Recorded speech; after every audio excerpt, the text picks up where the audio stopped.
Dr. Aimee Pozorski is professor of English at Central Connecticut State University, where she also coordinates the Racial Justice Certificate. She is the author of AIDS, Trauma and Politics, Falling After 9/11, Art and Literature in Crisis, and Roth and Trauma, The Problem of History in the Later Works. She is co-executive editor with Maren Scheuer of Philip Roth Studies and is past president of the Philip Roth Society. Thank you, Gil. Thank you. Thank you for joining on this Wednesday to discuss the Bloomsbury Handbook to Philip Roth. It is an edited project involving 36 authors from all over the world and a passion project, to be sure. We will get to that in a moment. First, I wanted to thank the Central Authors franchise, Dr. Gil Gelati for hosting, to the Media Center for taping, and the CCSU bookstore for providing a venue for these important projects, past, present, and future. I want to talk today about the Bloomsbury Handbook to Philip Roth from two perspectives: as a contributor, which takes the form of a parenthetical aside a little later on, but more crucially as an editor. I think the work of an editor generally is underappreciated, and I want to talk about this work in the context of the last 5 years, a moment of time, as you may remember, that brought huge upheaval and tremendous stress. The invitation to gather scholars from around the world to contribute to this handbook came at the end of 2019. In March of 2020, a little over 4 years ago, the world shut down due to the COVID-19 pandemic, during which we faced massive political and cultural unrest having to do with the Me Too movement, the Black Lives Matter movement, and other incredibly important discourses that have us all reassessing structural racism and class disparities in our country. The question, if we are being honest, about the centrality of author Philip Roth in the United States literary tradition seemed to change almost overnight. The first problem was practical. Would we be able to encourage the most sought-after Roth scholars from around the world to put massive amounts of time and energy into their contributions when there were so many other stressors in their lives? Somewhat fortunately, the co-editor Maren Scheuer and I have been friends since 2013. We met at Philip Roth's 80th birthday party, and I knew Philip Roth because of Gil, actually. I was thinking about that today. Gil is the reason I became friends with Philip Roth later in life. And we had brought on board our friends from around the world with a simple question: what are you working on now? Will you share it for the handbook? During these pandemic years, our friends faced deaths of parents, departure of their eldest to college, Aimee, the birth of new babies, major heart surgery, chronic illness and fatigue, financial instability, and general existential malaise. That was problem number one for us as editors. The second problem was more philosophical, and that is where I see the role as editor in a completely different light, as a legacy builder and shaper. I happen to be a feminist and a racial justice scholar who believes that Roth is one of the most important authors of the long 20th century in American literature. What would be the future of Philip Roth after 2020? After we signed the contract for this project, two important biographies of Roth appeared. The first in April of 2021, which was the unauthorized biography, trying to get a jump on the publication of the official biography a month later. The second in May was the authorized biography of Philip Roth, written by a biographer who was facing his own sex scandals, leading the publisher Norton to pulp the book and the biographer to reprint with the less than reputable Dark Horse Press. We can talk about that in a minute. The unauthorized biographer represented Mr. Roth as a schemer, a hustler, and a holder of grudges. The authorized biography, by the author caught up in his own sex scandal, represented Mr. Roth as an author plagued by sex scandals. A third book, The Philip Roth We Don't Know, was published by a Georgetown sociologist around the same time. By counting the number of times women and people of color were unflatteringly portrayed, the sociologist's book concludes that Roth was a racist and a sexist. Should he be canceled? People around the globe began to ask. Should he be canceled? We began to ask. Our own students, to be sure, were asking similar questions of us. The Human Stain opens with two older men talking disrespectfully about Monica Lewinsky. American Pastoral has an aggressively cynical businessman talking disrespectfully about black factory workers. That is not right, students rightfully say. And I say you are right to say that. How do we confront the fact that, as a thinker of big ideas, author of brilliant sentences, experimental condemner of the injustice systems of the U.S., Philip Roth may have his blind spots? And how do you separate the blind spots from moments where Roth presents a character who is not Roth as spouting hateful things or engaging in fictionally rendered explicit affairs? The handbook, as a handbook, then, has a lot of work to do. In academic circles, a handbook is a bit like a reference guide or introduction or launching off point. As we now know, there is no easy way to introduce Philip Roth, and there is no neat way to represent him to academics or even general readers. Roth works are messy, themes overlap. In many ways, his novels resist the kind of straightforward structure that a handbook calls for. I have to admit this, and it's something I've only once before uttered out loud, and that is, a small part of me thinks that Philip Roth would have hated this book. Philip Roth in his life and his work seems distrustful of professors, people who read books like the Philip Roth Handbook, and people who create them. If you read through his novels, something David Gublar and Maggie McKinley take up in their essays in our collection, you can see that they are not always the best humans. Roth once told me he dropped out of the doctoral program at University of Chicago because of a Milton seminar. And of course, we can see the influence of Milton in the subtitles of his very own novels, American Pastoral, right? Paradise Lost and Paradise Regained. But we also know that Mr. Roth was very invested in his legacy. He would not have donated his entire library to the Newark Public Library if he did not want people discussing his ideas and reading habits for centuries to come. While I will return to my humble self in the next sentence or two, I also think about the work of this handbook, any single author handbook, what it can accomplish, which is to bring new readers to Roth, or any author, to ask new questions, to imagine new avenues for thinking about a book that maybe someone even read 10 times before. I remember a warm summer night in the sunroom of one of the library's trustees talking about Roth's legacy and wondering if the biggest project of our careers to date, Rosemary Steinbaum's work to build the Roth Room, and my work with Maren to put together the handbook, would be lost in the cacophony of voices dismissing Roth as a misogynist, a player, professionally and romantically, and a misanthrope. It was the summer after Blake Bailey's biography appeared to shouts and murmurs of Bailey's own misogyny and crimes against women.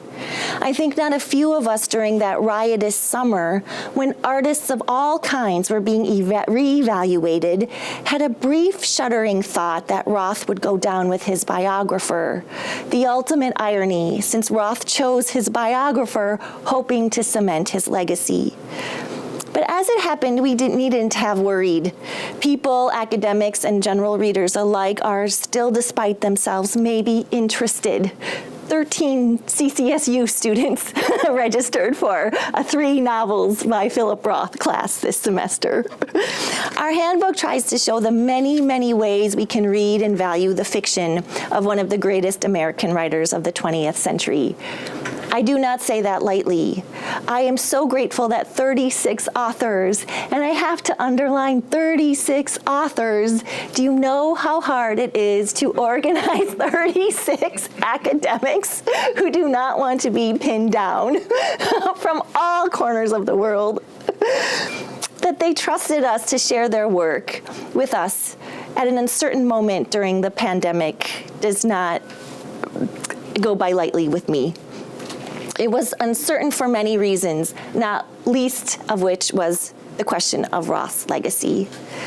But I would like to think that our collaborative work over the last 5 years will make a small difference in the way people remember or revalue his fiction. When our editor, Horace Naqvi, wrote from Bloomsbury to ask if we would be interested in the project, I first panicked. Then second, I said, I'm not doing this without Marin. And then third, I said, what if we fail? He won't, you said. It's Roth. How did we build our project? How is it organized? As Marin Schur recently said, quote, when we received Bloomsbury's request to submit a proposal for a handbook to Philip Roth, what became immediately clear for us is that we were in for a challenge. We were keenly aware of the fact that Maggie McKinley's excellent Philip Roth in Context was already in the making, and we had ourselves drawn so many times on so many other valuable collections and monographs that provide overviews of Roth's canon.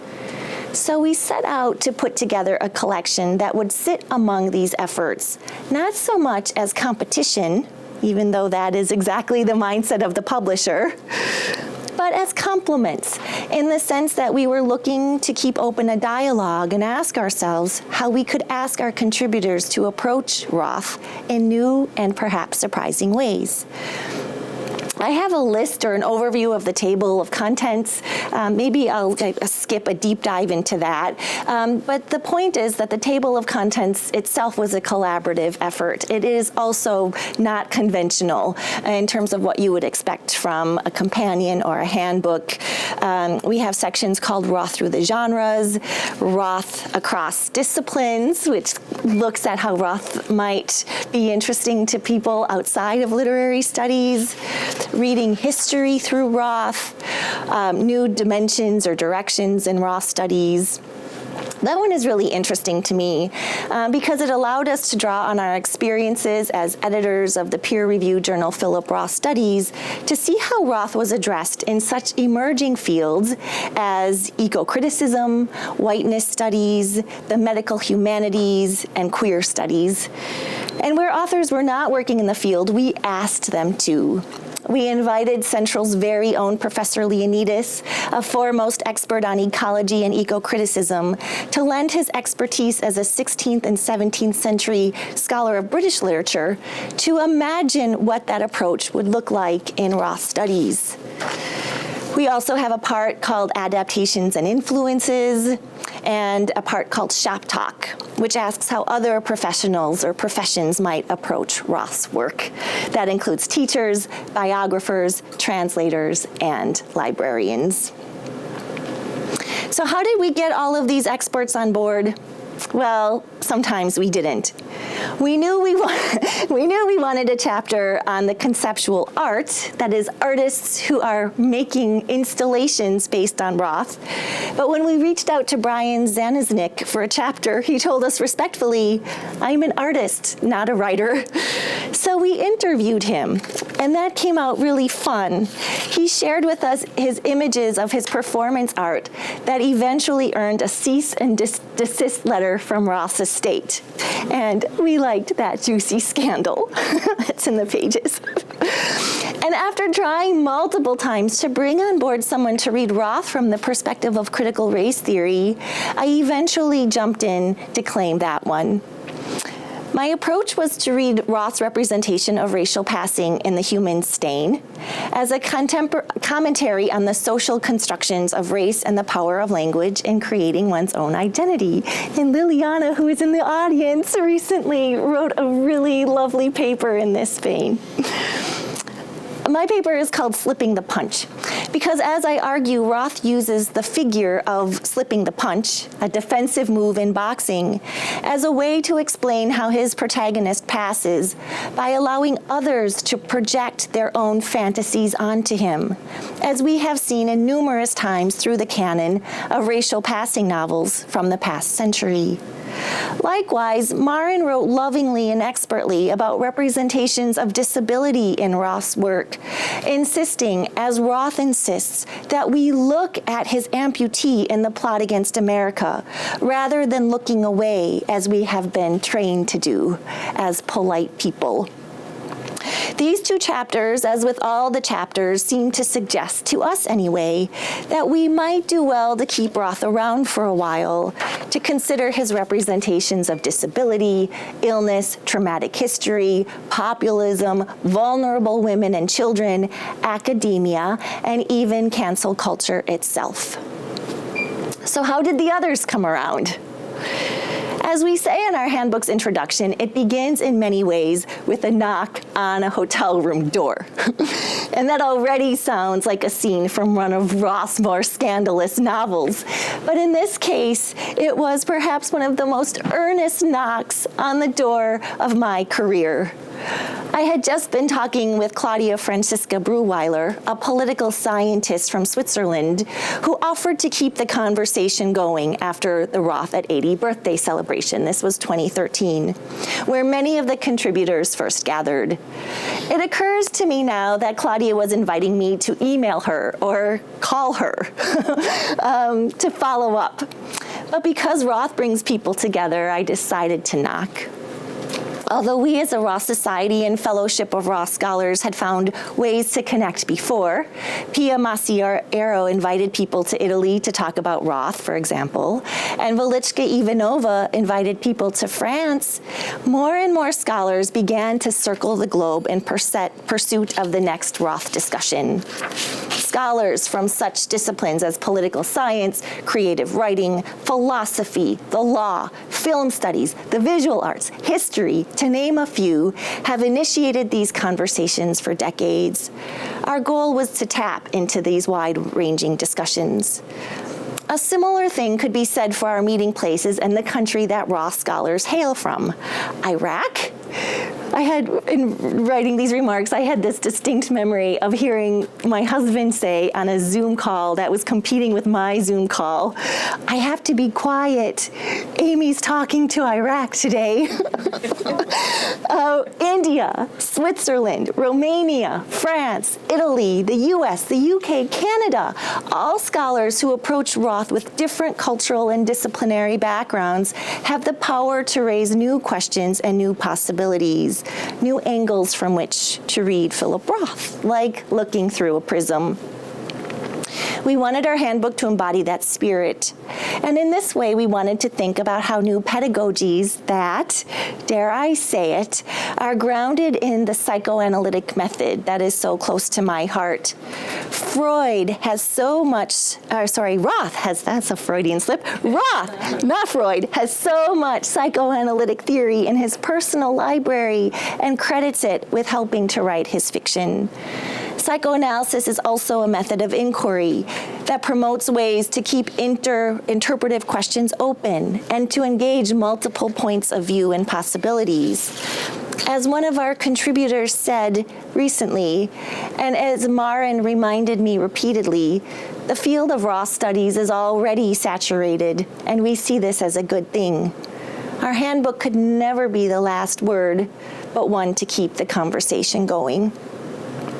So I think this also speaks to the so-called crisis may have faced after the appearance of the Vexed biographies. While Blake Bailey's biography is the quote-unquote authorized and definitive account of Roth's life and work, and Ira Nadel's is the counter life, our handbook provides 36 entirely new ways to understand Roth's life and work, with an emphasis on the work. This possibility allows me to come full circle to address the significance of the Philip Roth Personal Library at Newark Public Library. After his death in 2018, Philip Roth donated his entire library from his home in Litchfield County, Connecticut, and his apartment on the Upper West Side of Manhattan to the Newark Public Library, and he left funds to create the Philip Roth Reading Room, complete with some of his most prized possessions on display. His typewriter is like the #1, I think. It is an incredible gift to Roth scholars, the ability to walk into a room, peruse the finding guide, and to ask a librarian to pull down the very book Roth held in his hand and annotated in preparation to write his next great work. The Updike people are very jealous of this. I guess Updike, or a member of his family, sold all his books in a tag sale. This reading room, like our handbook, in its own small way, provides tools necessary for exploring further Roth's work and legacy, rather than arriving at a single truth or false hopes of mastering this important author. As I argue in the spring issue of Philip Roth Studies, the 10th and final of our roles as co-executive editors, we will never know the full truth about Roth's reading life, but we know where it is housed. We know where we might turn to open the question to keep the legacy alive. The spring issue, guest edited by Ira Nadel, who knows a thing or two about archives and life writing, features new essays that draw on the literal library of Roth that is archived in Newark. Essays ask questions about the relationship between what he read, underlined, annotated on the one hand, and what he wrote about on the other hand. These questions are meaningful and I hope can serve as a guide to other author societies, other scholars of American authors, global authors and editors who are tasked with upholding in academia and culture at large the virtues of a single author in solitude, but most importantly, in conversation with others. Thank you. Okay, questions? Dr. Nunn. You gave an extraordinary account of the process, which was rich and wonderful, and it is an amazing body of work and collaborative expanse. I wonder if, and I'm not sure if I were asked a similar question, I could do this, but do you have a vivid recall of when you first discovered Roth's work and what it was about his work that arrested you, that intrigued you, that drove you further to get to the point where you are now? Thank you for that question. Yes, I do know. I know vividly. I know the novel. It is The Dying Animal from 2001. And it, like so many of Roth's work, it seems to have uncannily predicted the future. There is this reference to the mockery of Armageddon, the end of the world, the terror of the unforeseen. There is language that reflects the descriptions of the 9/11 terrorist attacks, even though it was written in galleys well before. It doesn't, predict the 9/11 terrorist attacks, but it uses the language of trauma, of history, in describing the illness, the sickness of a young woman dying of cancer. And so as somebody who remembers exactly where she was on 9/11 at Emory University studying for my final exams, my comprehensives, I was immersed in the language of trauma studies. And so I thought, ooh, trauma theory, the language of trauma in Philip Roth, that's an angle. That's something that people had not thought about before. A lot of people were interested in Roth as a member of the Greatest Generation, or Roth as representing the middle-aged man. But I thought he he is a writer of trauma and traumatic history. So I don't think we have a trauma chapter in the handbook. I wrote one for the Cambridge Companion, which came out right before ours. But I think that's an example. Thank you for asking that question. That's an example that shows that for all of his problems, he was really engaged in American history, in traumatic experience, and in how people connect over that.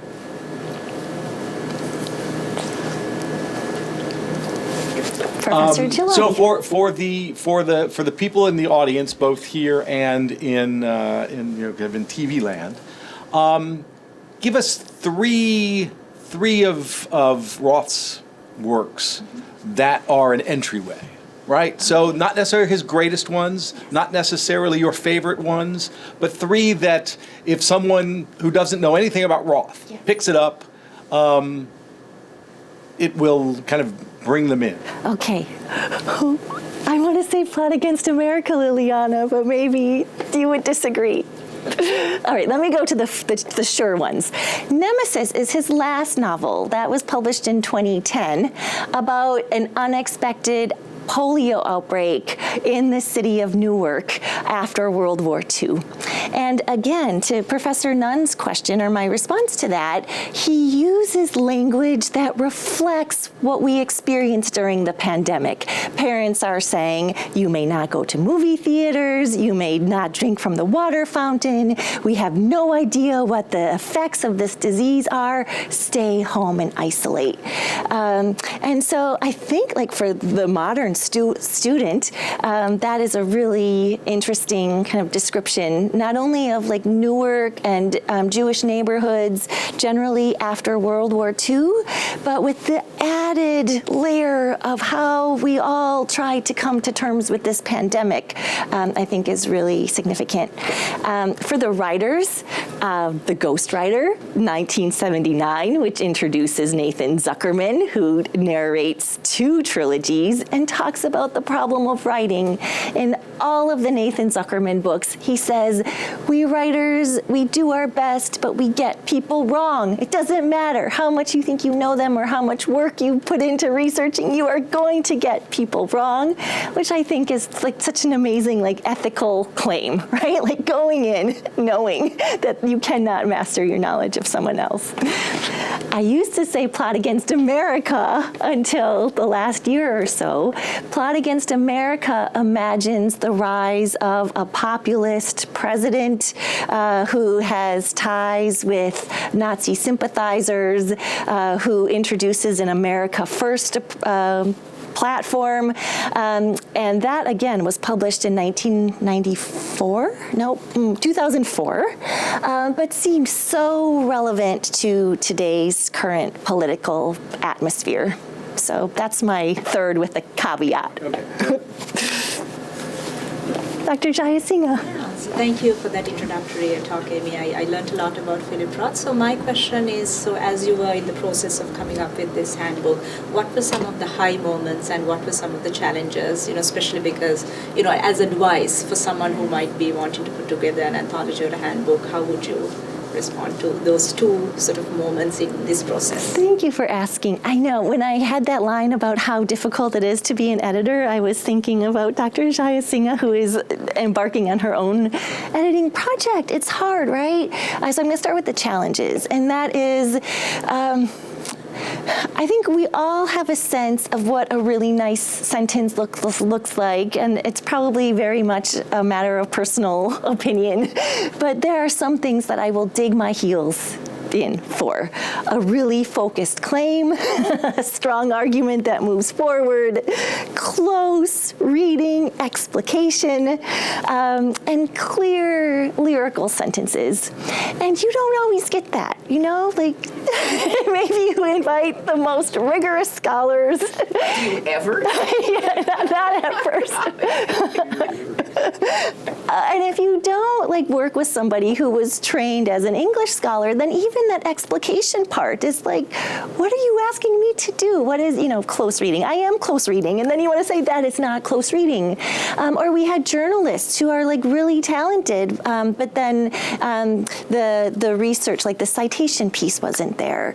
So the frustration was to see, like you could picture it in your head and then not knowing if you like write that out in a long form email or you show it on a Word document, how you want it to look, but then you worry, is that just me imposing my own voice on someone else's work? At the end of the day, Maren and I worked on 2 or 3 drafts, one in terms of argument, and we did insert ourselves a lot. Like at the level of sentences, at the level of argumentation, we would kind of insist on what needed to be cut. But then the payoff was you have this book. And like, you know this, like that moment of horror. You have a published book in your hands and you're like, I don't want to open it up. What if there's a mistake? What if there's a clunky sentence on page 287, like right where I open it up? But I think that I'm just so proud of it. Like it reflects that. It reflects all of the decisions we made. Like the authors trusted us. That's a huge thing too. And all of the work, 3 or 4 drafts, the negotiating. When you see it all printed, then it's like, yes, it's worth it. We did the right thing. Okay, we're going to end with this. So you knew Philip Roth, Yeah. right? So give us a little personal insight, a little anecdote, something that tells us about Philip Roth and your experience with him. I will say that people think that some of his novels are like loud and preachy or like over heavy-handed, or they're like a lot of dialogues that go on for pages and pages where people are quarreling and expressing their opinions. But that is not the Roth I knew. The Roth I knew, and a lot of his friends would say this, is that he was a really close listener. Like he kept a lot, to the vest, close to the vest, right? He would ask people about themselves. What was your experience? Tell me more about this. You like say something in conversation and it's like, oh, what did you just say? Tell me more about that. And so on the one hand, it seems like this wonderful gift, right? Like he is really listening to what you have to say. But like that's a defense mechanism too, right? Like I will keep other people talking, so I do not have to, share my own experiences. And I did get some of those experiences, but I don't want to give away the gossip. And it's also a way of learning about people, right? So if you hear like Nathan Zuckerman, his narrator, saying, I studied people, and still I got them wrong, like that's the part of Philip Roth that I think is a part of his alter ego. He listened and, wanted to see what it was like to be other people. And so I take that with me. Okay. Thank you very much. Thank you, everybody.